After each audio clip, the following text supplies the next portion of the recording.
Okay, welcome everybody. My name is Jeff Salver. I am the author of The Rising, the Alien Plan to Build an Enlightened City on Planet Earth.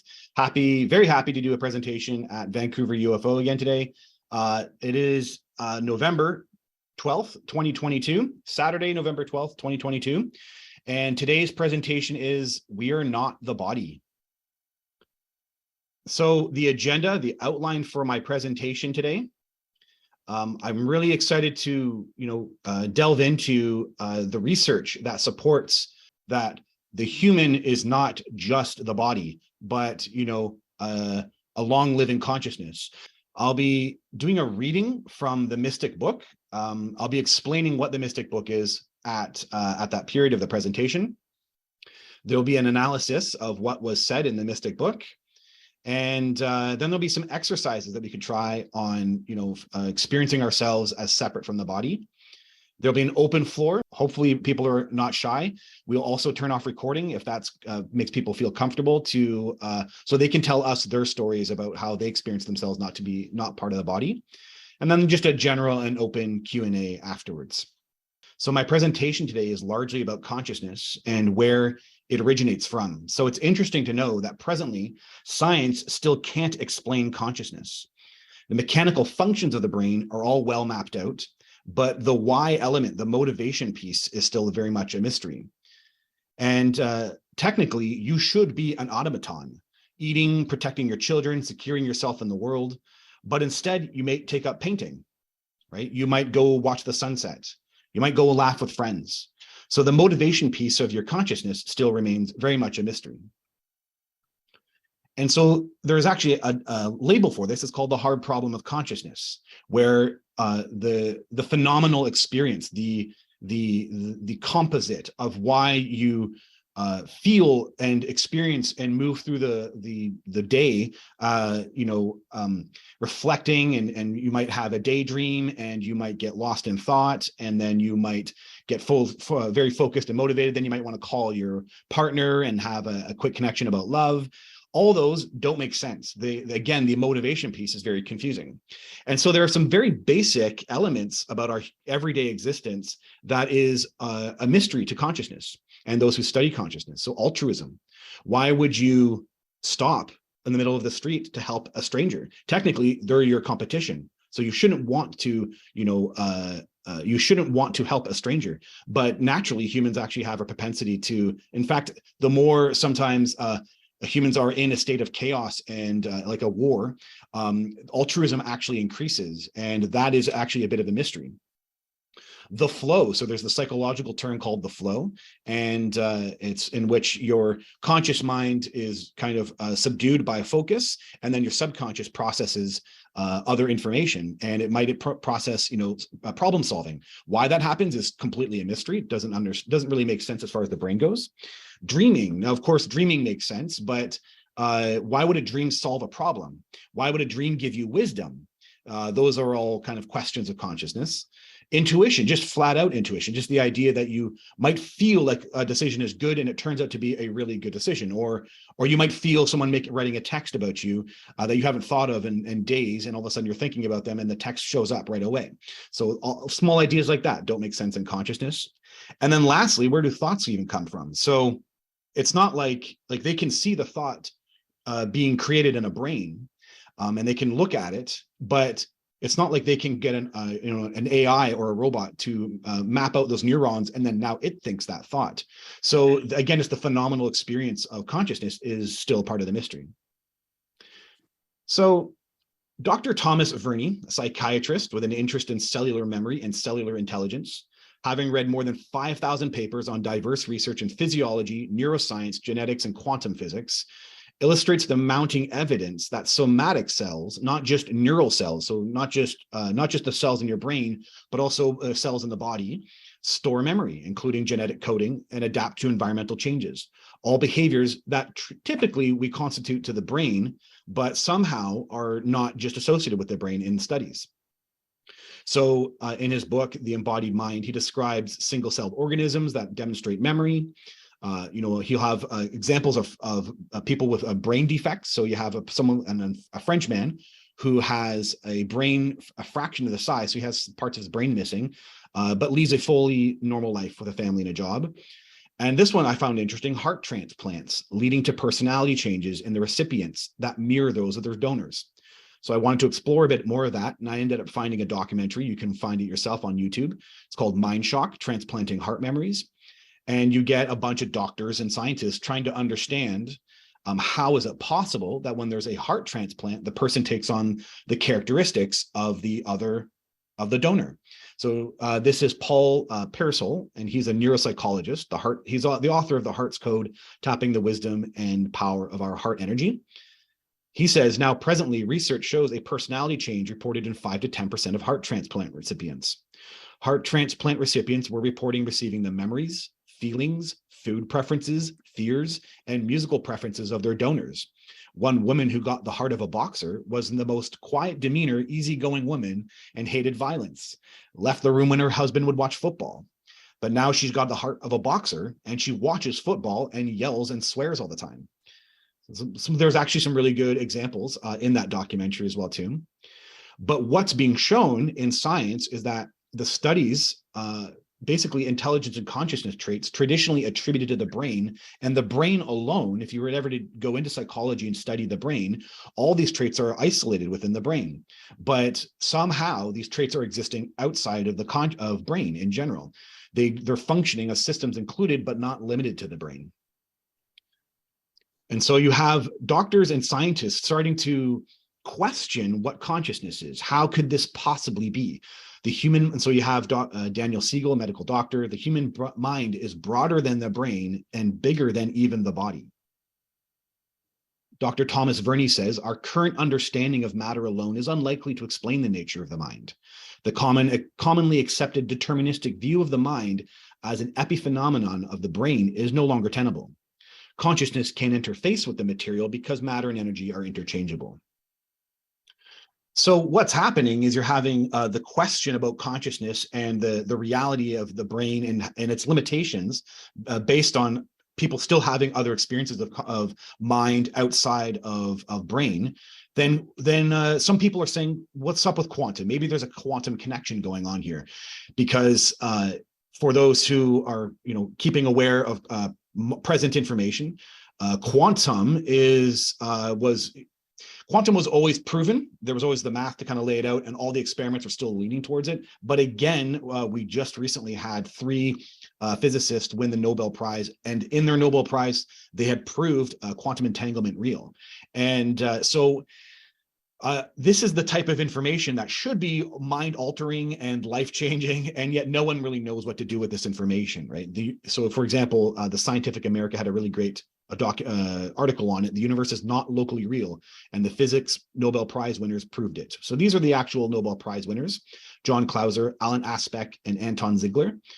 And the only thing that's important to mention here is that this is continued reinforcement of the idea that the universe around you is a simulation and not as we perceive it to be, and also subjective by nature. So it reinforces that consciousness is a very real aspect of something, of the nature of the universe. And that's all we need to understand here, rather than going into quantum reality. But the point to know is that it is very real. Quantum is very real. So some scientists are actually trying to say now, maybe consciousness is originating somewhere quantum, and then it's interacting with the brain. So the Hameroff-Penrose hypothesis. In 1994, Stuart Hameroff from the Department of Anesthesiology and Psychology at the University of Arizona advanced what seemed at the time one of the more bizarre ideas about the human brain.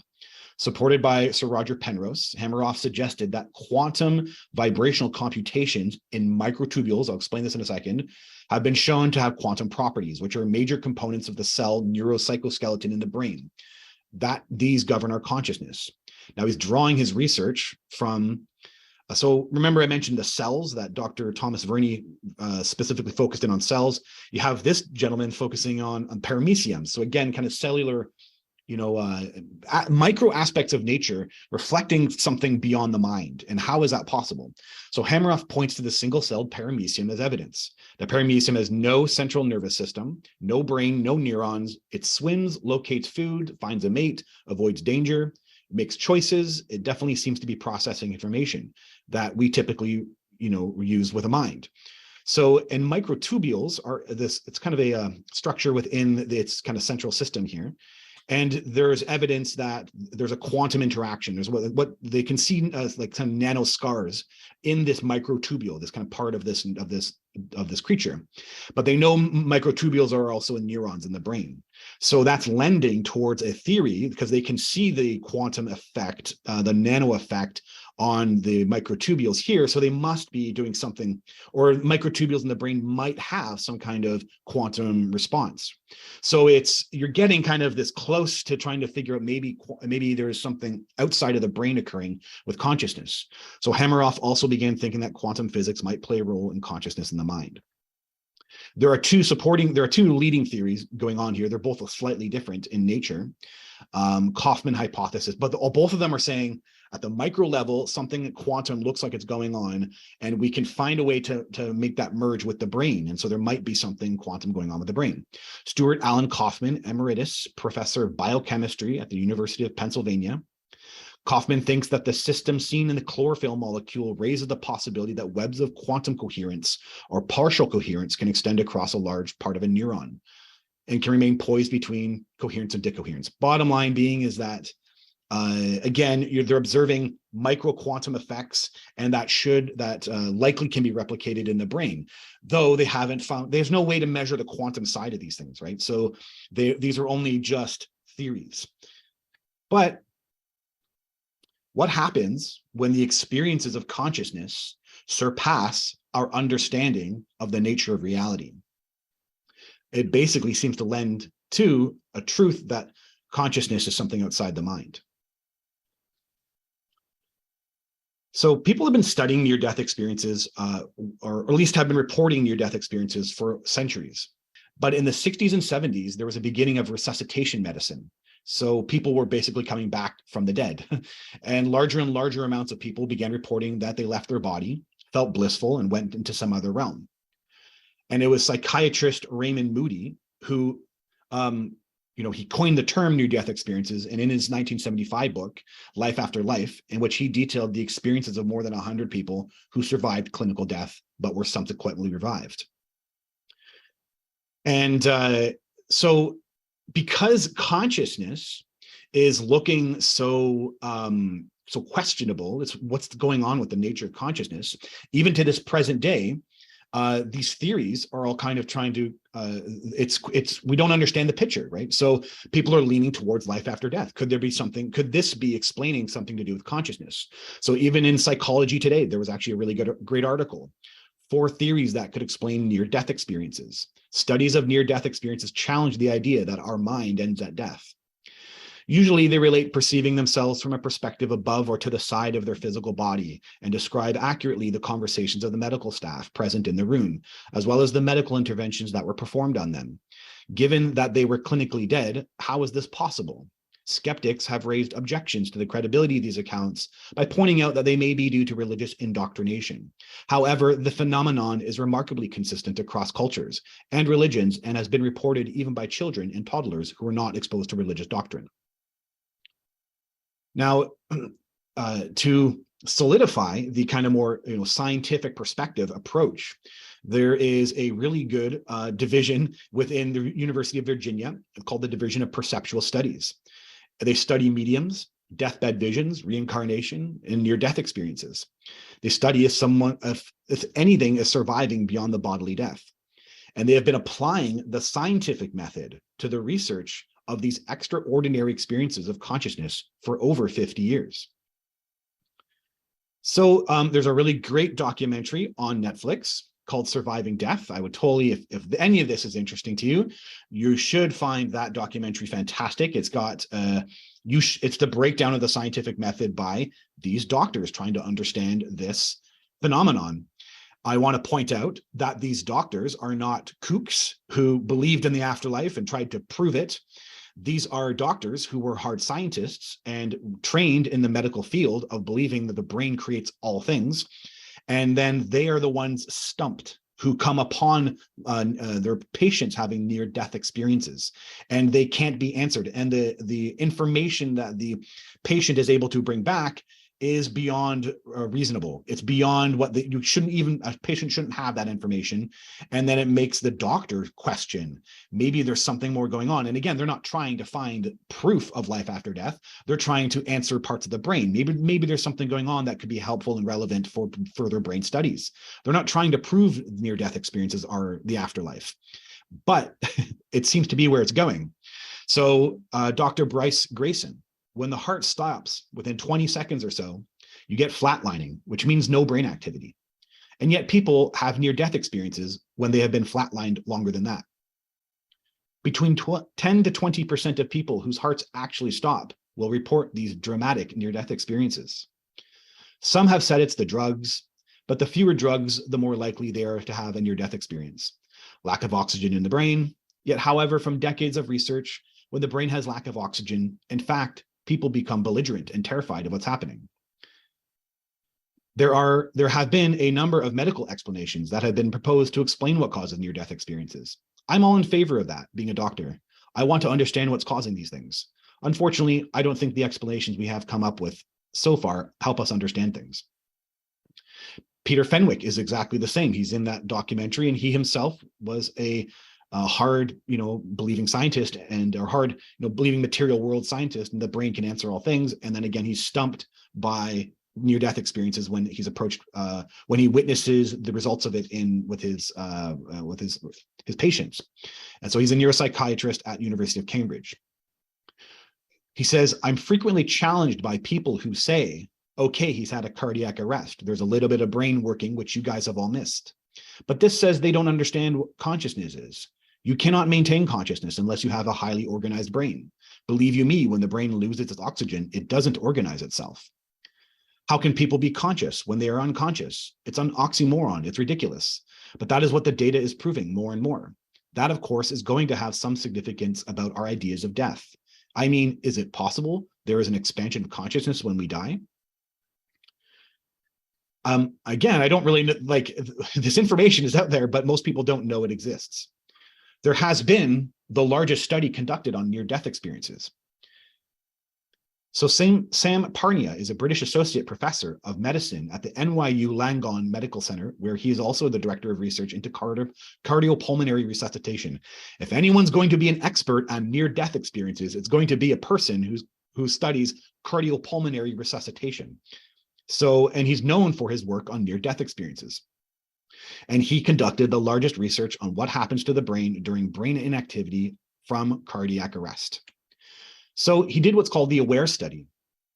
So while he was at University of Southampton, Parnia was a principal investigator of the AWARE study, which was launched in 2008. This study, which concluded in 2012, included 33 investigators across 15 medical centers, UK, Austria, and USA, and tested consciousness, memories, and awareness during cardiac arrest. The accuracy of the claims of visual and auditory awareness were examined using specific tests.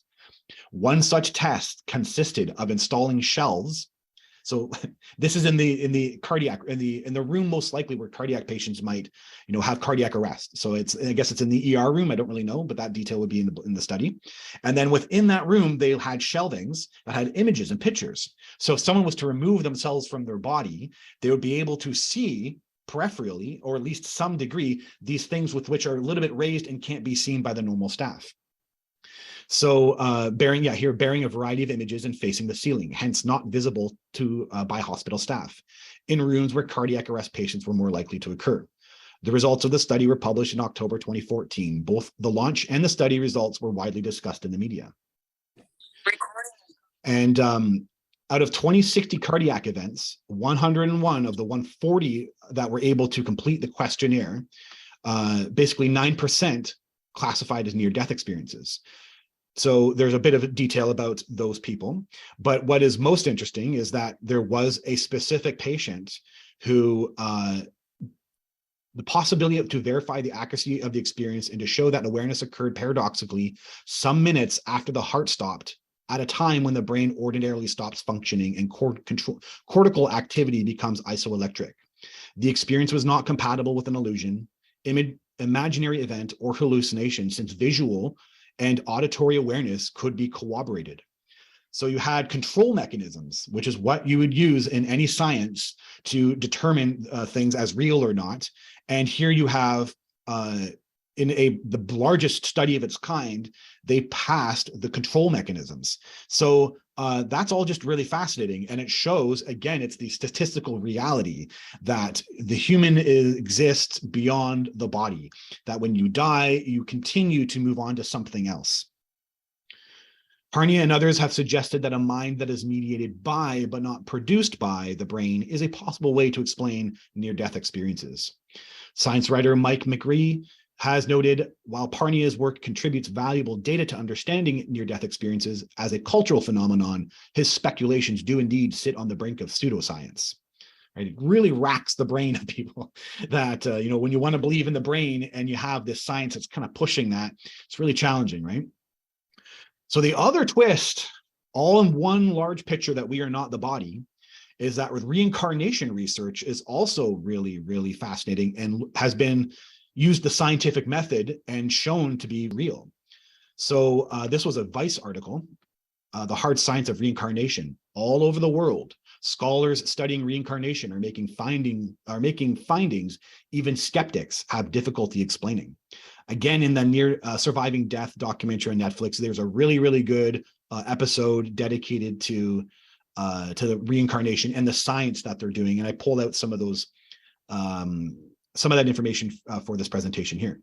So Jim Tucker, again, a doctor, and he's the director of the Division of Perceptual Studies at University of Virginia. So he focuses on children because the likelihood of children to not be exposed to the information that they're talking about is very high. And he does about it a bit, he's very rigorous about his process. So I'll explain that here.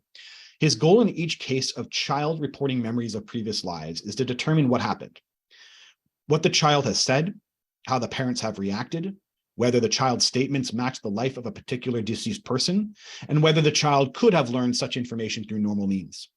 Tucker has found case studies that provide persuasive evidence that some children do, in fact, possess memories of past life awareness. And so in the documentary, you see him using the scientific method with a child. It's very fascinating. So I'll give a brief description of that story here. So Atlas, this child at age 5, and so he's with his mom, and over years he gets panic attacks at night times, but he's a kid, so she doesn't really know what to do with it. And then one day he says, "I like going with my mom to the playground." And he said, "Oh, you like going with me to the playground?" He said, "No, my other mom. My other mom's name is Washington, and my name was Jaylene Robinson." So he gave very specific information. The mom is questioning, what is my child talking about? So she goes online and does research, and she finds an obituary from 2005 with the exact names, a mother who was named Washington and a child who was shot named Jaylene Robinson, who was young also at the time when he got shot. And so the obituary is from 2005, and Atlas is born in 2014. So then the mother finds Jim Tucker online, and then they do this analysis on video for the documentary.